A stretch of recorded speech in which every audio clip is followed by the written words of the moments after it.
Hello, ഇന്നത്തെ വീഡിയോയിൽ കുറച്ച് ഫ്ലവേഴ്സിനെയാണ് കാണിക്കുന്നത്. ഈ ഫ്ലവറൊന്നും ഇപ്പോൾ കാണാനേ ഇല്ല, പക്ഷെ ഇത് കാണാൻ നല്ല ഭംഗിയാണ് കേട്ടോ. ഇതിൽ ഇതേപോലെ ഒരു സീഡും ഇതുപോലെ ഒരു കുട്ടി കുട്ടി ഫ്ലവറാണ് വരുന്നത്. നേരിട്ട് കാണാൻ നല്ല ഭംഗിയാണേ. അപ്പോൾ അത് ഞാൻ ഇതിൽ കാണിച്ചു തരുന്നുണ്ട്. ചെറിയ ചെറിയ ഫ്ലവേഴ്സ് നിൽക്കുമ്പോഴത്തേക്കും അത് ആ ഒരു പ്ലാന്റ് കാണാൻ അതങ്ങനെയാണ് നല്ല ഭംഗിയുള്ളത്. അതിൻ്റെ കുറച്ചടുത്തായിട്ട് നിന്നതാണ് ഈ ഒരു പൂവ്. ഇതിൻ്റെ പേരൊന്നും എനിക്കറിയത്തില്ല, കണ്ടപ്പോൾ ഒരു ഭംഗി തോന്നി ഞാൻ എടുത്തതാണ്. ഇതിൻ്റെ പേരും അറിയത്തില്ല, ഞാൻ കണ്ടപ്പോൾ വീഡിയോ എടുത്തു. അപ്പോൾ ഞാൻ ഇതിൽ ആഡ് ചെയ്തതേ ഉള്ളൂ. പക്ഷെ നേരിട്ട് കാണാൻ എന്തൊരു ഭംഗിയെന്നറിയാം. ഈ ചെടികൾ കാണാനും പൂക്കൾ കാണാനൊക്കെ നല്ല ഭംഗിയുണ്ട്. അപ്പോൾ ഞാൻ വീഡിയോ നിങ്ങളിലേക്ക് ഷെയർ ചെയ്യുവാണ്.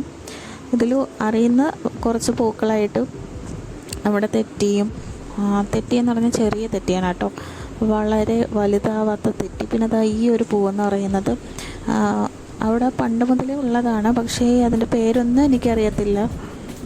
പക്ഷേ ഇതൊക്കെ നിൽക്കുന്ന കാണാൻ നല്ല ഭംഗിയാണ് കേട്ടോ. അവിടെ ഈ തെറ്റിയാണ് എന്തൊരു ഭംഗിയെന്നറിയാം, ചുവപ്പും ഓറഞ്ചും അങ്ങനത്തെ എന്തോ കളറാണ്. പക്ഷേ ഇങ്ങനെ കൊപ്പോടെ നിൽക്കുന്നത് കാണാൻ നല്ല ഭംഗിയാണ് കേട്ടോ. അത് നേരിട്ട് കാണുമ്പോൾ അതിനേക്കാൾ കാണിക്കുന്നത് നമ്മുടെ ബുഷിൻ്റെ ചെടിയാണ്. അതിലൊരു ഇങ്ങനെ പൊട്ടായിട്ടുള്ള ഒരു പൂ വരും. ഇതും കാണാൻ നല്ല ഭംഗിയാണ്. അതിൻ്റെ ഫ്ലവറാണ്, പക്ഷേ ഇത്ര വലുപ്പം അതിന് കാണത്തുള്ളൂ. പിന്നെ ലാസ്റ്റ് കാണിക്കുന്നത് നമ്മുടെ ഈ ഒരു ചെറിയ പൂവാണ്. ഈ പൂവ് എല്ലാവർക്കും അറിയുന്നത് നമ്മുടെ ഇലിമ്പിക്ക, വലിയ പുളിഞ്ചിക്ക. ഇതിൻ്റെ ഫ്ലവർ കാണാൻ വളരെ ഭംഗിയാണ് കേട്ടോ. കുട്ടി കുട്ടിയായിട്ടുള്ള ഫ്ലവേഴ്സാണ്. അപ്പോൾ ഇന്നത്തെ വീഡിയോ ഇത്രയേ ഉള്ളൂ കേട്ടോ. വീഡിയോ ഇഷ്ടപ്പെട്ടെന്ന്